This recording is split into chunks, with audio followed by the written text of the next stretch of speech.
Magandang araw po sa inyo lahat. Ako po si Gianna Artemis Malenio.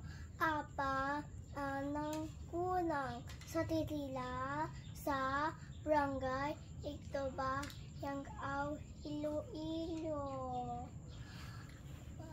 Ako ay Batang Acorn del Montessori.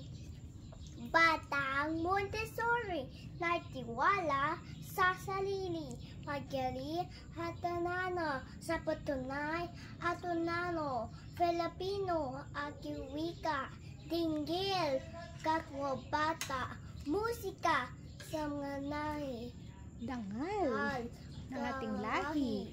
Sa isip, tuso, matiyos, Filipino, ako ang bus. Bawat bigkas ang buhay, kaya malang tunay. Salamat po. Yeah!